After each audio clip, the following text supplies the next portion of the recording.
Mais de 100 deputados formalizaram pedido de impeachment contra o presidente Lula após comparar ataque de Israel na faixa de Gaza ao Holocausto.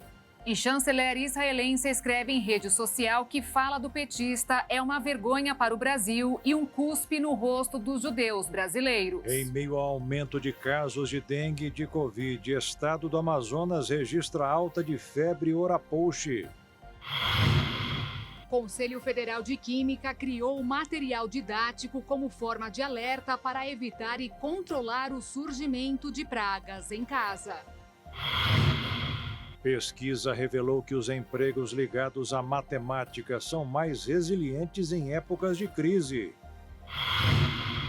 Elon Musk disse que paciente que recebeu chip cerebral da Neuralink conseguiu controlar mouse com pensamento. Em Santa Catarina, Parque da NASA terá pedaço de foguete, réplica de 40 metros de altura e simulador de decolagem para a Lua. Companhia Aérea da Europa oferece voo para seus passageiros, sem informar qual é o destino final. Agora no Jornal das 22.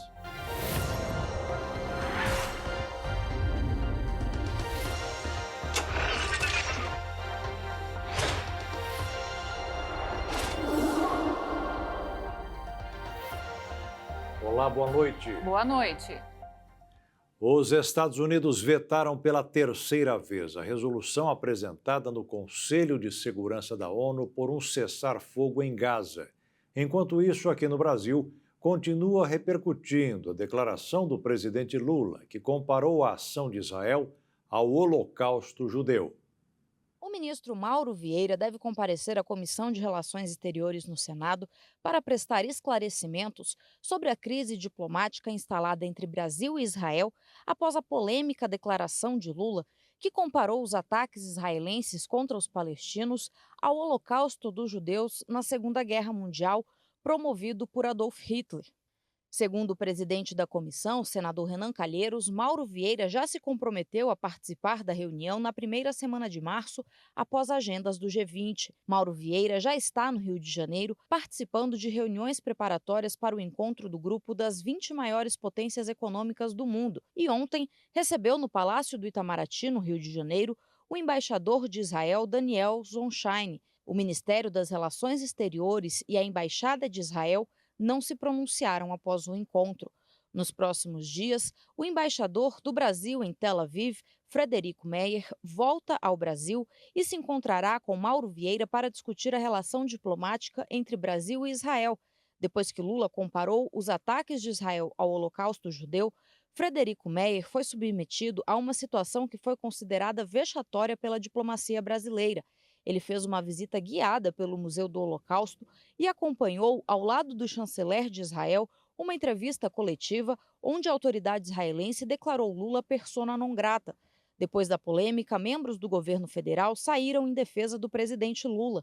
Geraldo Alckmin, vice-presidente da República, disse que o presidente Lula condena o ataque do Hamas e defende a paz. Em relação à colocação do presidente Lula, eu acho que é clara a sua posição. De um lado, deixou claro que a ação do Hamas foi uma ação terrorista, isso eu ouvi dele em vários pronunciamentos, e de outro lado que nós precisamos de paz. Hoje, o ministro dos Direitos Humanos e da Cidadania, Silvio Almeida, disse através de uma rede social que nada é mais importante neste momento do que interromper a escalada de violência e o ciclo de mortes, especialmente de crianças e mulheres, e afirmou que em nenhum momento Lula se manifestou contra a população de Israel ou a comunidade judaica. Ao contrário, Lula se indigna contra a ação desproporcional e assassina de um governo que, inclusive, passa a ser questionado por outros membros da comunidade internacional que se unem ao Brasil pedindo um cessar-fogo no Conselho de Segurança da ONU. Com quase 6 meses de guerra no Oriente Médio e cerca de 28 mil mortos, tem ganhado força o pedido de cessar fogo na guerra entre Israel e Hamas. A União Europeia se manifestou pedindo uma pausa humanitária imediata em Gaza, que leve ao cessar-fogo sustentável e à libertação dos reféns.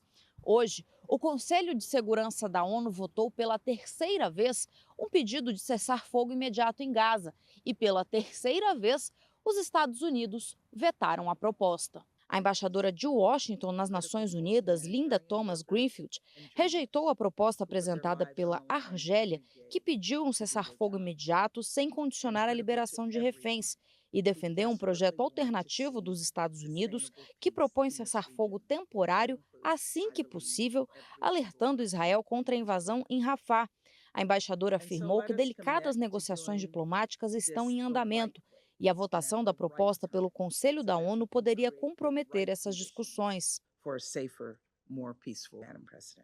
Enquanto isso, a Corte Internacional de Justiça em Haia começou uma série de audiências para discutir a guerra no Oriente Médio. A autoridade palestina defende que Israel está promovendo o apartheid e pede que os israelenses desocupem o território palestino. 52 países estão inscritos para participar do processo. Hoje, representante do Brasil na corte falou na audiência e pediu que o tribunal reafirme que a ocupação israelense dos territórios palestinos é ilegal e viola obrigações internacionais. No mês passado, a Corte Internacional de Justiça pediu que Israel tome providências para evitar um genocídio na faixa de Gaza. E por causa da fala do presidente Lula, que comparou o ataque de Israel na faixa de Gaza ao Holocausto, um grupo de mais de 100 deputados formalizou hoje um pedido de impeachment contra o presidente brasileiro. A autora do pedido é a deputada Carla Zambelli, do PL. Esse pedido de impeachment vem num momento muito difícil da história do mundo, da história de Israel, da história cristã. E nós nos sentimos extremamente envergonhados de ver que o presidente dessa nação não respeita outra nação, não mantém neutralidade na guerra. Mas antes de qualquer coisa, a gente quer dizer que esse pedido não é um pedido ideológico. Esse pedido é um pedido de um crime de responsabilidade que aconteceu de fato e que nós temos a responsabilidade de responder à altura. Na Lei 1079, artigo 5º, 1079 do impeachment, artigo 5º, inciso 3º, diz o seguinte: é um dos crimes de responsabilidade cometer ato de hostilidade contra a nação estrangeira, expondo a República ao perigo da guerra ou comprometendo-lhe a neutralidade.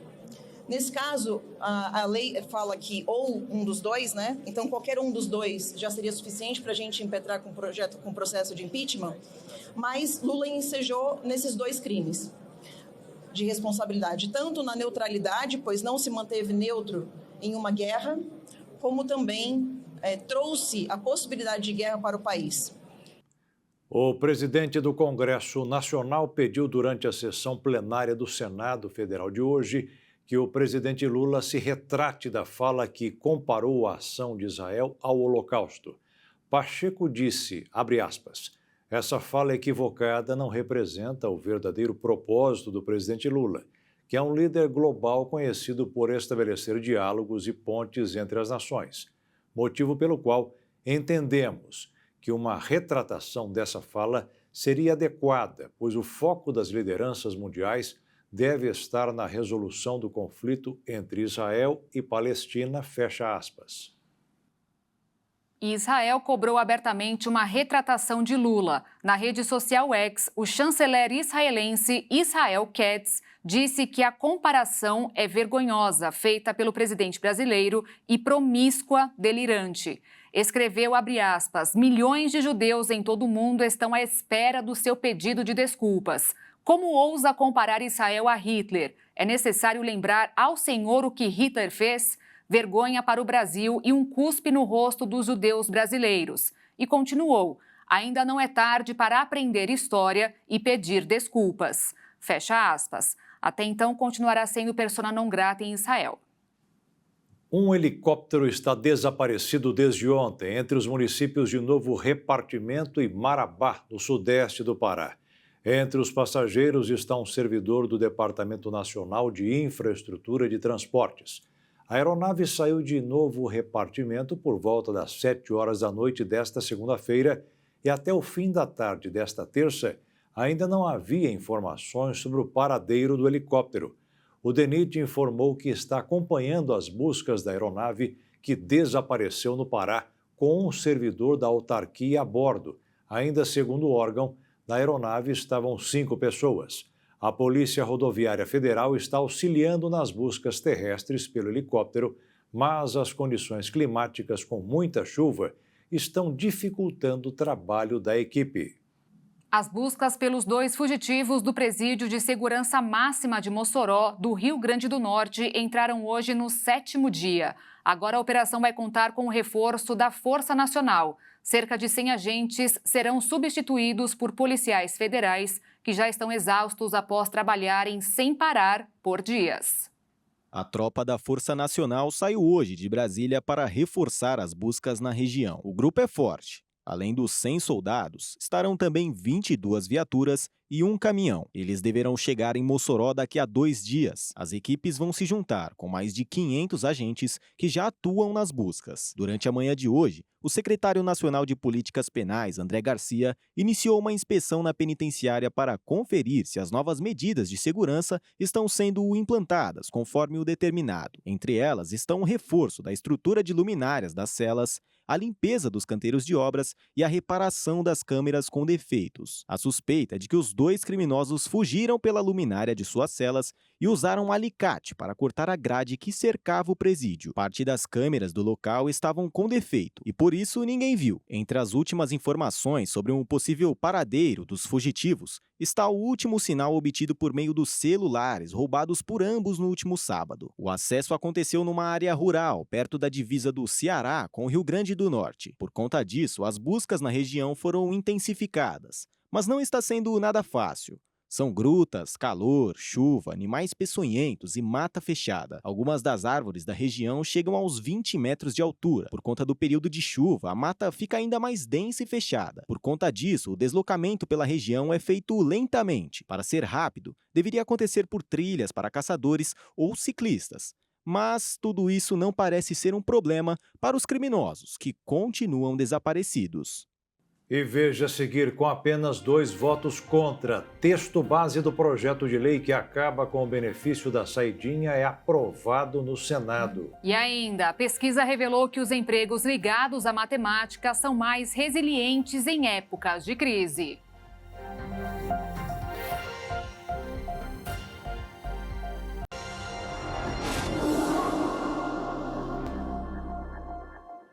Foi aprovado por 62 votos a 2 o texto base do projeto de lei que acaba com o benefício da saída temporária de presos, conhecida como saidinha. Aliás, um dos projetos mais polêmicos do ano.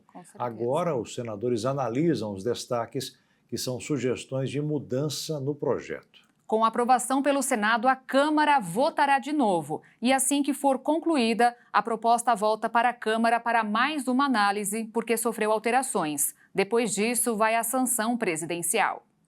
O projeto discutido no Senado Federal restringe o benefício da saída temporária para os presos. A proposta tramitou na Câmara dos Deputados por 11 anos e, no começo deste ano, foi aprovado na Comissão de Segurança Pública após relatoria do senador Flávio Bolsonaro.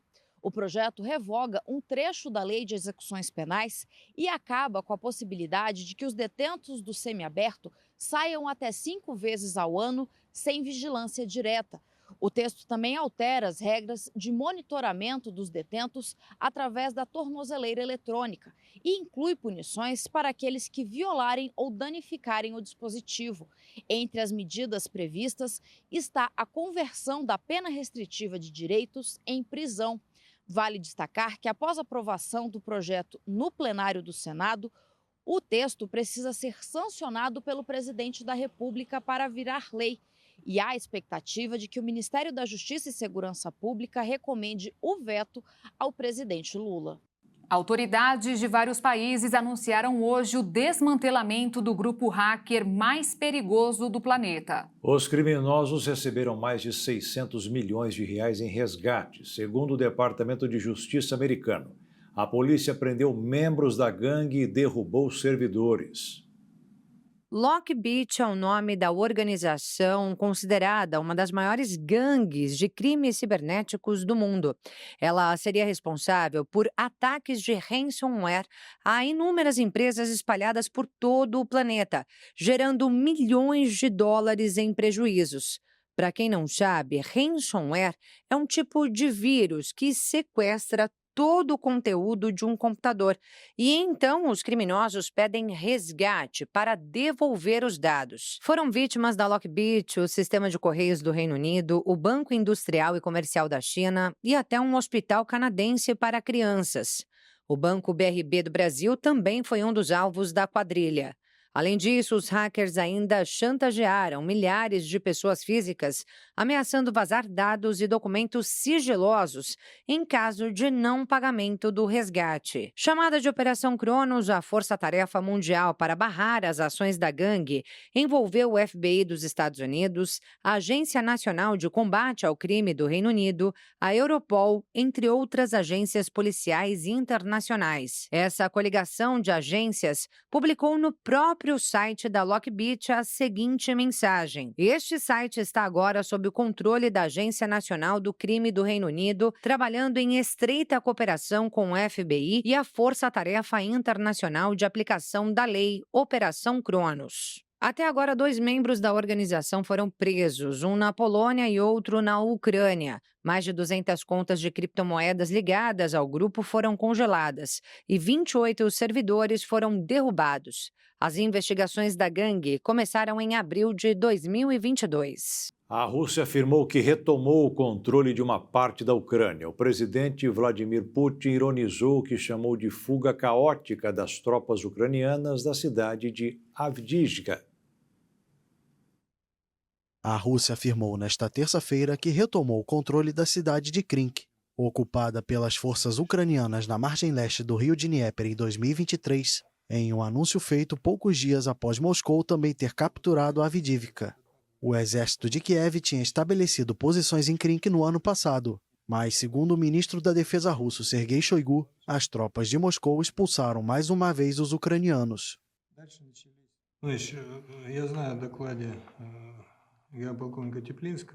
Estou ciente do que disse o coronel-general Teplinsky. Krink foi limpa. Na verdade, toda a margem leste está sob nosso controle. Shoigu e Vladimir Putin participaram de uma conversa transmitida pela televisão, na qual o presidente russo ironizou o que chamou de fuga caótica das tropas ucranianas de Avdiivka.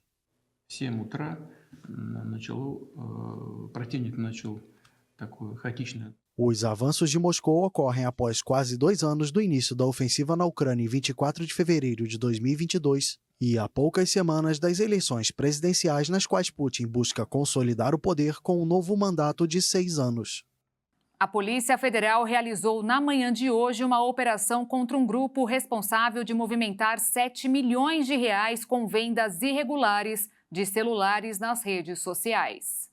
Desde as primeiras horas desta terça-feira, policiais federais cumpriram um mandado de prisão preventiva e 11 mandados de busca e apreensão nos municípios gaúchos de Passo Fundo, Camargo e Nova Alvorada. Os agentes também cumpriram ordens judiciais de sequestro de 2 imóveis, apreensão de 3 veículos e outros bens móveis, além do bloqueio de valores existentes em contas bancárias de 10 pessoas físicas e jurídicas.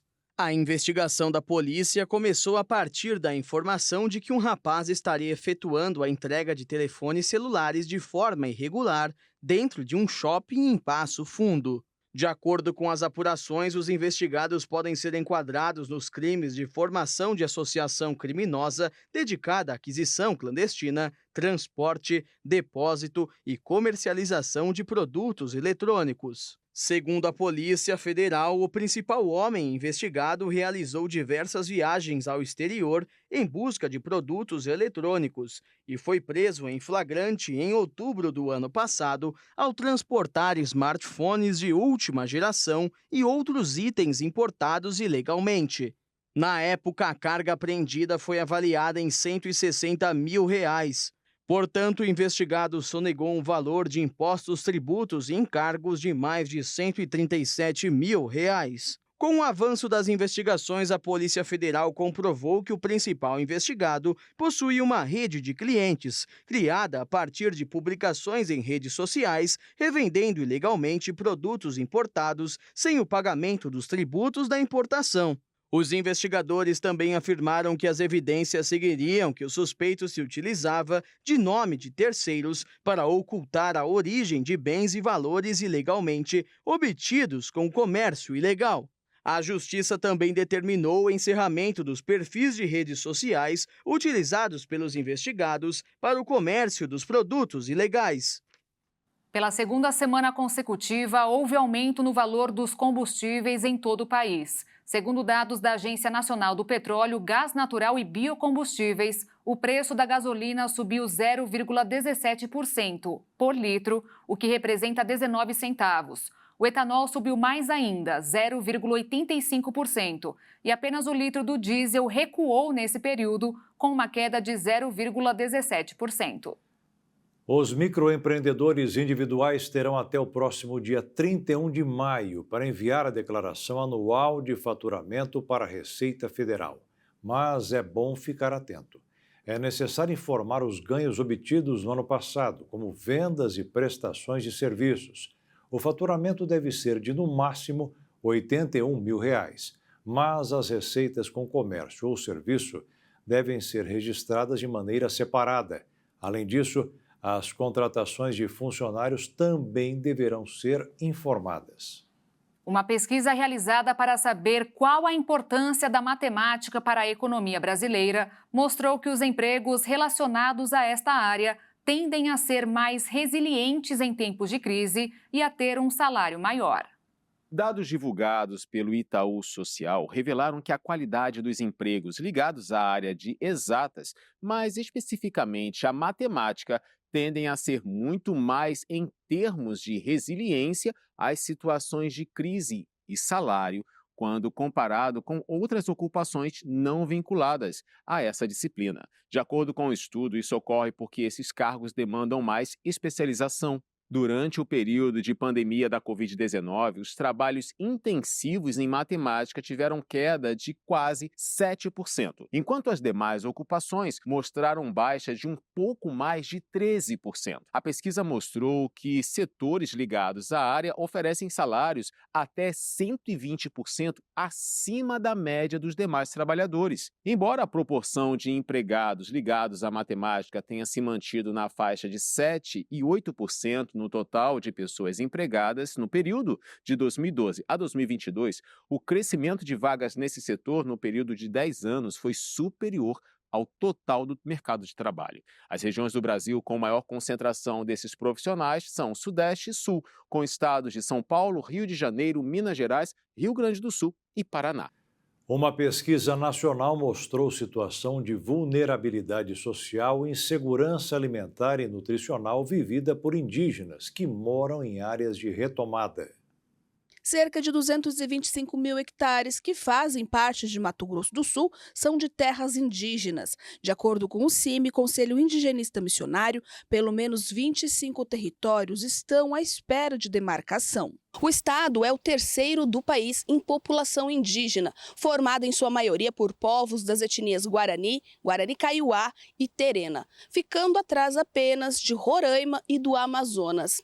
São mais de 116 mil pessoas morando em reservas, distribuídas em 30 dos 79 municípios. De acordo com dados do censo de 2022, 63% destes indígenas vivem em territórios que não são reconhecidos pelo Estado brasileiro. Para garantir o direito básico à alimentação e saúde desta parte da população, uma pesquisa inédita publicada foi feita nestas áreas de retomada, localizadas na região Cone Sul do estado. O estudo foi feito pela FIAM, Rede de Ação e Informação pelo Direito de se Alimentar do Brasil, em parceria com a FIAM Internacional, o CIMI e a Atiguaçu, que é a Assembleia Geral dos Povos Guarani-Kaiowá, e foi concluído em 1 ano e meio. Retrata a situação socioeconômica e de saúde, entre tantas outras, dos indígenas de 5 acampamentos, localizado nas cidades de Dourados, Paranhos, Aral Moreira, Coronel Sapucaia e Antônio João. Todos os pesquisadores foram coordenados por esta professora do curso de nutrição. A gente amplia uma pesquisa que já foi feita em 2013, amplia para mais 2 territórios, então foram avaliados 10 anos depois, né, os mesmos 3 territórios e ampliado para mais 2 territórios, avaliando um total de 480 domicílios de retomadas indígenas aqui no Mato Grosso do Sul, exatamente para provar, né, para usar como prova e mostrar a situação de insegurança alimentar e nutricional, socioeconômica, demográfica desses territórios de retomada. Esta enfermeira, que também fez parte da pesquisa, é indígena da etnia Guarani Kaiowá. Nasceu e se criou na aldeia Bororó, que fica na reserva de Dourados, a maior urbana do país. Ela afirma que tanto nas aldeias quanto nas áreas de demarcação, o principal problema ainda é relacionado com a escassez de água. O acesso de água potável é um direito básico do ser humano, né? E nós vemos que aqui na Reserva Indígena de Dourados existe uma dificuldade nesse acesso. Imagine nesses locais de retomada, que geralmente são à beira de estradas, né, rodeados de monocultura.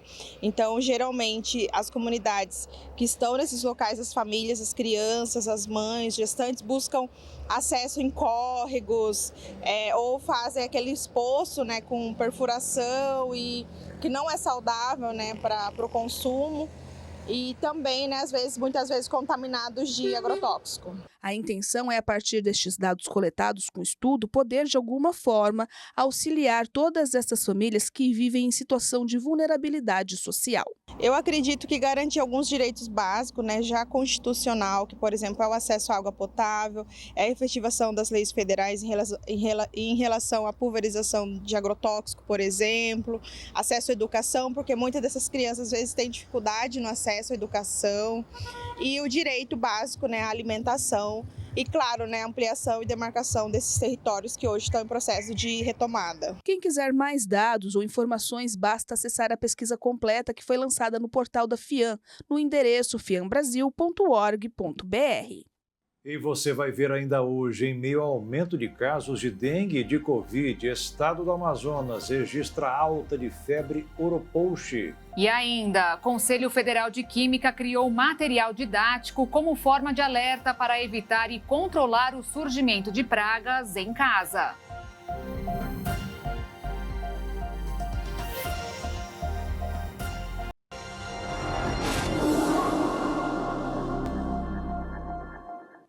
Uma tempestade chamada Acará chama a atenção de autoridades. Um fenômeno raro que acontece na costa brasileira. Mas, segundo a Marinha do Brasil, não há risco dela se tornar um furacão. A tempestade tropical Acará, que está atualmente na região sul, foi classificado pela Marinha como tempestade tropical no último domingo, a partir da intensificação de um ciclone subtropical que atuava em alto mar. Ele pode causar ventos de até 85 km por hora e ondas de até 5 metros de altura. O Acará está a 650 quilômetros de distância da costa e não há previsão de condições de mau tempo na região litorânea. De acordo com os meteorologistas, a tempestade Acará é especial porque se formou numa latitude pouco comum e com deslocamento atípico, retrógrado e em direção à costa sul do Brasil. A tempestade tropical é o último estágio no desenvolvimento de um furacão e pode passar até esta classificação se os ventos ultrapassarem a marca de 118 km por hora. Mas no caso da tempestade, não há expectativa de que ele se intensifique a ponto de se transformar em um furacão. Segundo meteorologistas e a Marinha do Brasil, mesmo sendo um fenômeno considerado raro na costa brasileira, este é o terceiro registro do fenômeno no país. Os outros 2 aconteceram em 2004 e 2019. De acordo com o governo federal, 9 cidades do Rio Grande do Sul estão em situação de emergência em razão das fortes chuvas que o estado enfrenta desde setembro de 2023. A publicação reconheceu a situação de emergência nas 9 cidades atingidas por um forte vendaval. O município de Biaçá, afetado por enxurradas, e o de Redentora, que registrou queda de granizo, também foram reconhecidos. O ministro Valdez Góes, do Desenvolvimento Regional, destacou a orientação do presidente Lula para auxiliar as cidades atingidas. A orientação do presidente é dar todo o apoio necessário aos municípios atingidos por desastre, seja por excesso de chuvas, seja pela falta dela. É importante ressaltar que não faltarão recursos do governo federal para atender a população que vem sofrendo com desastres naturais, destacou Góes. Ao todo, de acordo com a pasta, 424 municípios gaúchos estão com reconhecimento federal de situação de emergência vigente. O pedido de reconhecimento da situação de emergência é feito pelo Sistema Integrado de Informações sobre Desastres. Com base nas informações enviadas por cada município, a Defesa Civil Nacional faz uma análise dos pedidos e, havendo a aprovação, é publicada uma portaria no Diário Oficial da União com o valor a ser liberado. Além da assistência às famílias afetadas, o Ministério também faz repasse de recursos para restabelecimento de serviços essenciais e reconstrução de infraestrutura ou moradias que tenham sido destruídas ou danificadas por desastres. Manaus, capital do Amazonas, registrou 3 vezes mais casos de febre oropouche este ano do que em todo o ano de 2023. Os dados fizeram as autoridades sanitárias da região ligarem um alerta. Os dados da Secretaria da Cidade mostraram que de janeiro até o dia 3 de fevereiro deste ano foram registrados 672 casos. E uma adolescente de 15 anos chegou a falecer por uma infecção simultânea de oropouche e dengue, outra doença infecciosa que voltou a subir nas últimas semanas no Amazonas. Para se ter comparação, em todo o ano passado foram registrados 217 casos. O aumento levou a Secretaria de Estado de Saúde do Amazonas e a Organização Pan-Americana de Saúde a publicarem alertas epidemiológicos sobre a transmissão de oropouche no Amazonas, que é uma doença transmitida por insetos como mosquitos, aranhas e carrapatos. A doença infecta os seres humanos principalmente pela picada do mosquito Culicoides paraense, conhecido como maruim. Os principais hospedeiros do vírus são os primatas e os bichos preguiça. Em áreas urbanas, os humanos também se tornam hospedeiros. Os sintomas da febre oropouche são semelhantes ao da dengue: dor de cabeça nas articulações e muscular, calafrios, náuseas e vômitos persistentes por até 7 dias, na maioria dos casos. Já os quadros mais graves podem levar a meningite asséptica e efeitos da doença por semanas. Países como Peru, Equador, Guiana e Colômbia também tiveram registros da doença em anos anteriores, e esses casos se concentram principalmente no período chuvoso. Climas que o estado do Amazonas tem passado nos últimos tempos. Dados do governo do Amazonas mostraram que até o dia 9 de fevereiro, o número de pessoas confirmadas com a infecção era de 1.134, e que em 2023 o número total de casos confirmados foi de 10 doentes. Para diversos especialistas, os registros de dengue, Covid-19 e oropouche mostram que o Amazonas passa neste momento por uma tripla epidemia com forte característica de subnotificações, sobretudo no interior do estado. O grande problema, além das doenças, é que diversas regiões do estado não possuem nenhum tipo de infraestrutura para lidar com uma crise desse tamanho. E a previsão de novos temporais e enchentes em todo o país fez com que o Conselho Federal de Química elaborasse uma cartilha. O material educativo alerta a população sobre formas de evitar e controlar o surgimento de pragas em casa. Chuvas intensas, aliadas à falta de infraestrutura suficiente para escoamento da água, são alguns dos fatores que levam a enchentes e alagamentos. Um problema que afeta das grandes às pequenas cidades brasileiras. Diante da previsão de novos temporais por todo o país, o Conselho Federal de Química elaborou uma cartilha em parceria com o sindicato e associações que representam indústrias, profissionais e empresas que atuam na área de limpeza e controle de vetores. O material disponível no site do Conselho se assemelha com histórias em quadrinhos, tem linguagem simples e acessível para orientar a população sobre as formas de evitar o surgimento de pragas em casa e como agir após casos de alagamento. Muitas doenças podem ser transmitidas nessas situações, como virose, hepatite, tétano e até leptospirose. Por isso é importante descartar materiais que absorvem água, como colchões e travesseiros. além de fazer um processo adequado de limpeza dos demais, com produtos regularizados junto à Anvisa, a Agência Nacional de Vigilância Sanitária. Os recomendados de baixo custo são água sanitária e sabão. Além disso, os alagamentos ainda podem levar ao deslocamento de animais peçonhentos. Por isso, não se deve manter amontoados restos de madeira e alimentos. Como forma de prevenção, ainda é necessária uma rotina de limpeza de quintais para evitar a proliferação de vetores, como o mosquito transmissor da dengue, por exemplo. A Organização Mundial da Saúde alertou nesta terça-feira sobre a rápida propagação do sarampo no mundo e pediu uma intensificação da vacinação. Em um ano, a doença registrou um aumento de 79%. Os últimos dados mundiais divulgados neste mês indicaram 306.291 casos notificados em 2023, frente aos 171.156 em 2022, mas a OMS alerta que os números reais são muito mais elevados. A instituição também informou que houve um aumento constante das infecções por sarampo em todas as regiões, exceto nas Américas. O recrudescimento dessa doença viral altamente contagiosa, que pode provocar complicações mortais e se propaga por via aérea, é atribuído a uma diminuição da cobertura vacinal durante os anos de Covid. A prevenção do sarampo requer que 95% das crianças recebam 2 doses da vacina, mas a cobertura vacinal cresceu apenas 83% a nível mundial e não recuperou o nível de 86% registrado em 2019. A OMS destacou que houve 51 epidemias importantes de sarampo em 2023, contra 32 ocorridas em 2022.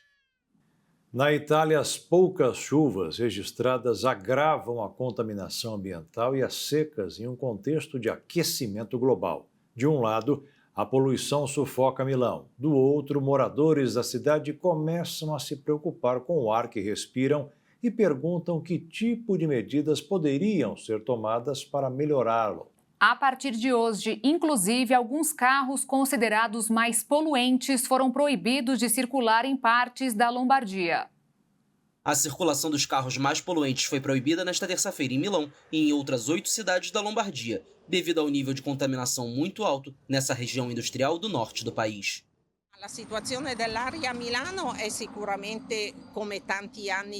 A qualidade do ar de Milão está definitivamente, como tem sido há alguns anos, muito ruim.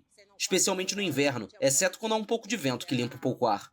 Infelizmente, a situação que temos com o trânsito também certamente contribui para isso. Tem também o clima, está bem ruim. Sicuramente contribuisce, poi il clima, tutto, però è brutta.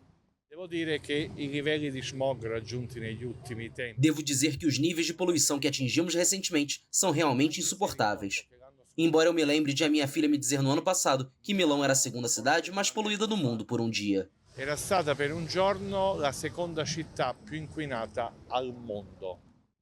Há muitos anos, o norte da Itália figura entre as regiões mais contaminadas da Europa. O problema da Lombardia é em parte geográfico, já que está localizada entre montanhas, o que dificulta a disseminação dos poluentes. Mas ONGs ambientalistas consideram que essa desvantagem serve de desculpa para as autoridades, a fim de justificar os altos níveis de contaminação atmosférica sem fazer nada a respeito.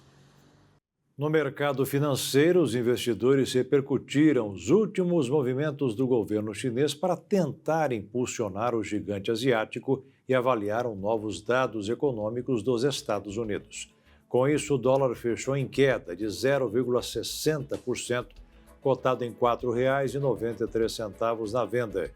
E a Bolsa de Valores fechou em alta de 0,68%, aos 129.916 pontos.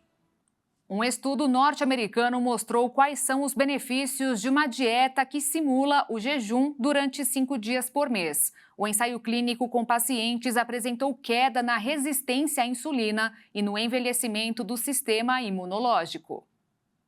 Pesquisadores da Universidade do Sul da Califórnia, que já haviam defendido o jejum intermitente, método que consiste em alternar horários na alimentação, publicaram um estudo sobre uma dieta de ciclos, que imita o jejum e diminui sinais de envelhecimento do sistema imunológico, resistência à insulina e gordura no fígado. Chamada de FMD, a dieta consiste em 5 dias por mês de alimentação rica em gorduras insaturadas, mas com uma quantidade baixa de calorias, proteínas e carboidratos. É desenhada para simular os resultados de um jejum, com consumo apenas de água, mas garantindo os nutrientes necessários ao organismo e tornando a experiência da restrição calórica mais tolerável. Os resultados foram baseados em 2 ensaios clínicos com homens e mulheres com idades que variavam entre 18 e 70 anos. A FMD era composta de sopas de legumes e vegetais, barras e bebidas energéticas,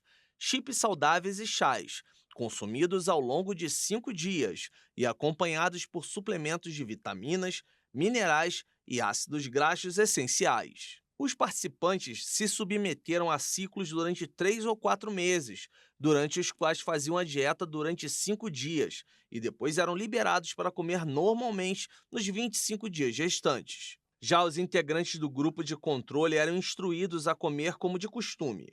Os exames de sangue dos participantes indicaram que as pessoas que seguiram a dieta apresentavam menos fatores de riscos para a diabetes, como menor resistência à insulina e hemoglobina glicada mais baixa. Imagens de ressonância magnética revelaram ainda decréscimo de gordura abdominal e no fígado. E, por fim, os ciclos de FMD sinalizaram o estímulo do sistema imunológico e a redução da idade biológica dos pacientes em 2 anos e meio, em média.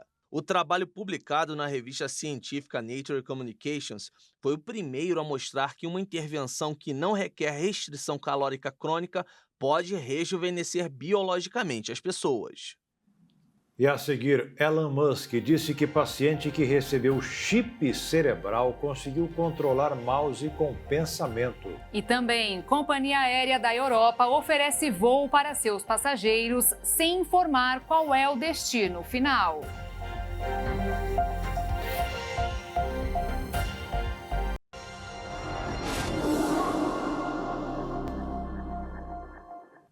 A Agência Espacial Europeia avisou hoje que um satélite de 2 toneladas deve cair na Terra nesta quarta-feira. Devido à natureza da reentrada do satélite, é impossível determinar com precisão o local e o momento exato em que ocorrerá a queda.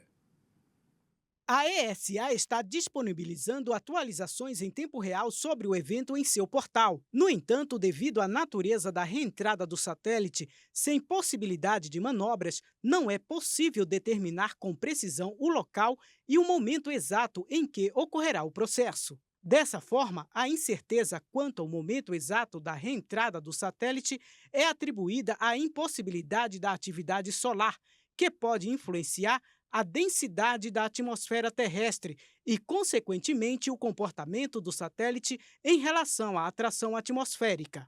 O Eris-2 está com uma massa estimada de 2.294 quilos após esgotamento de seu combustível. Isso o torna comparável em tamanho a outros detritos espaciais que reintegraram na atmosfera terrestre. A Agência Espacial Europeia prevê que a uma altitude aproximadamente de 80 quilômetros acima da superfície terrestre, o satélite se fragmente e parte desses fragmentos queime na atmosfera. A agência ressalta que alguns fragmentos podem alcançar a superfície do planeta, mas enfatiza que não deve conter substâncias nocivas e provavelmente cairão no oceano.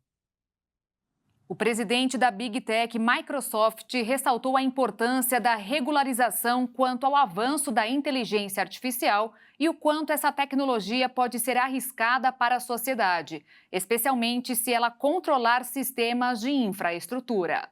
O avanço da inteligência artificial tem chamado a atenção até dos grandes nomes da tecnologia. O presidente da Microsoft, Brad Smith, diz ser preciso encontrar uma maneira de desacelerar ou desligar a IA. Em entrevista ao jornal espanhol El País, ele rebateu as críticas de que uma ameaça existencial à humanidade causada por uma IA descontrolada seja uma preocupação que está a décadas de distância. Conforme o executivo, a inteligência artificial é a invenção mais importante para a mente humana desde o surgimento da imprensa. Segundo o executivo, ela é uma ferramenta que pode ajudar a pensar de uma forma diferente. No entanto, É preciso ter cuidado. Smith ainda comentou sobre as críticas de que o desenvolvimento da IA poderia ocasionar o fim de determinadas carreiras e o aumento do desemprego. Segundo o presidente da Microsoft, esse é um problema muito importante que precisa ser abordado, mas acredita que se as pessoas conseguirem se manter à frente da curva no conhecimento de como utilizar a tecnologia, provavelmente terão sucesso. Smith finalizou dizendo ser favorável à regulamentação da tecnologia, mas, segundo ele, é preciso ter cuidado com o aumento dos custos, principalmente para startups, que podem não ter infraestrutura para cumprir com tais regularizações.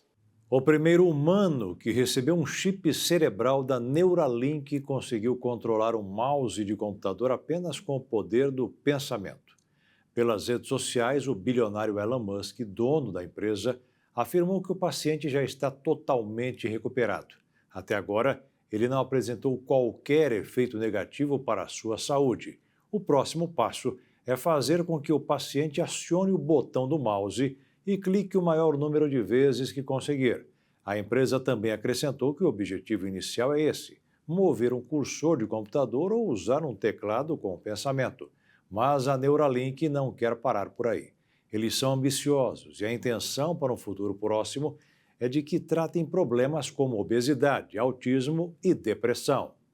Um grupo de pesquisadores brasileiros desenvolveu o primeiro soro do mundo contra o envenenamento causado por picadas de abelhas. O remédio coletado do veneno do inseto será destinado somente aos casos graves, ou seja, quando uma pessoa for picada por um enxame. Até já existem outros tratamentos contra múltiplas picadas de abelhas, mas o soro, fruto da coleta de veneno desses insetos, é o único capaz de eliminar totalmente a toxina do corpo humano. Justamente por isso, a aplicação desenvolvida pela Universidade Estadual Paulista de Botucatu será feita apenas em casos graves. O objetivo é acabar com as mortes causadas por algo que até parece inofensivo. Para que o produto fosse desenvolvido, foram necessários quase 15 anos para a elaboração de pesquisas e testes. As dificuldades foram muitas, até porque até hoje ninguém havia feito algo parecido, mas o método já é conhecido. Assim como no caso dos soros produzidos contra picadas de cobras e escorpiões, a substância contra o veneno de abelhas é produzida a partir da extração do veneno e introdução em cavalos. Eles ficam responsáveis por produzir os anticorpos. Depois disso, fizeram a coleta de sangue do animal para ter os combatentes produzidos por ele. Isso foi usado para ter um antídoto, mas antes precisavam coletar o veneno da abelha sem matar o inseto. Um processo trabalhoso e que precisou de mais de 20 mil abelhas. Com o avanço da pesquisa, os estudos clínicos contaram com 20 voluntários. Foram distribuídas mais de 2.000 picadas. Nenhum efeito adverso grave foi observado, mas os resultados foram ainda melhores após a aplicação do soro. Para que ele fique disponível, ainda faltam 2 fases de testes clínicos. Mas para isso são necessários mais de 20 milhões de reais, recursos que ainda são procurados pelos cientistas. E outro veneno de uma aranha brasileira agora é sinônimo de esperança para o tratamento contra o câncer. Há mais de 20 anos, os cientistas do Instituto Butantan, em São Paulo, trabalham numa pesquisa que avalia o potencial terapêutico da toxina presente no inseto que vive no litoral paulista. E o veneno já demonstrou ser promissor no combate à leucemia. Mas os cientistas pedem calma e afirmaram que os estudos ainda estão nos estágios preliminares. A badalada cidade de Balneário Camboriú, em Santa Catarina, ganhará um parque repleto de itens da NASA. O espaço terá pedaços de foguetes, réplicas de 40 metros de altura e simulador de decolagem para a Lua. A cidade conhecida como Dubai brasileira receberá mais um atrativo para seus turistas. O Parque da NASA, que terá o maior acervo de peças da Agência Espacial Americana, fora dos Estados Unidos. O espaço contará com mais de 300 itens originais da NASA, que incluem roupas e acessórios usados em missões e até mesmo pedaços de foguete, além de uma réplica de 40 metros de altura do Saturno V, foguete que levou o homem à Lua e também vai simular uma decolagem lunar e garantir uma experiência imersiva aos visitantes. A atração de mais de 4.500 metros quadrados também terá telas interativas, salas imersivas e uma área dedicada ao futuro espacial, com itens do projeto da viagem do homem para Marte. Conforme o grupo responsável por administrar o parque, apesar da atração ter objetos originais e um padrão da agência, o parque não tem vínculo com a NASA. Um espaço semelhante a esse já existe na cidade de Canela, no Rio Grande do Sul, e o Parque Catarinense será semelhante. Seu lançamento está previsto para acontecer no dia 13 de março e contará com a presença do astronauta Charles Duke, um dos 12 homens a pisar na Lua. Todos os esforços para levarem a atração para a cidade exigiram um investimento de 30 milhões de reais. Uma companhia aérea da Europa está oferecendo aos seus passageiros uma experiência inusitada: viajar sem saber o destino final. A Scandinavian Airlines abriu a possibilidade para que membros do seu programa de milhagem se inscrevessem em uma experiência chamada Destination Unknown, ou em tradução literal, Destino Desconhecido. Programada para acontecer entre os dias 5 e 8 de abril, mais de 1.000 pessoas se inscreveram para embarcar nessa viagem misteriosa. Os escolhidos devem estar a postos no dia 5 de abril no aeroporto de Copenhague, na Dinamarca, de onde o voo sairá. Para a empresa aérea, a perspectiva de embarcar numa viagem aventureira e misteriosa com outros entusiastas, encontrando novas ligações e amizades ao longo do caminho, é verdadeiramente emocionante. Seguidores do perfil oficial da companhia no Instagram arriscaram palpites em uma publicação recente sobre a experiência. Madrid, Atlanta, Tóquio, Hannover, Paris, Florença e Ibiza foram alguns dos destinos apontados pelos usuários. A Scandinavian Airlines tem como hobby alguns aeroportos na Dinamarca, Noruega e Suécia e opera voos para os principais destinos de toda a Europa e ainda para os Estados Unidos, Marrocos e parte da Ásia. E o Jornal das 22 termina aqui. Obrigada pela sua companhia nesta terça-feira. Um ótimo fim de noite para você e até amanhã. Uma boa noite. Fique na paz. Tchau.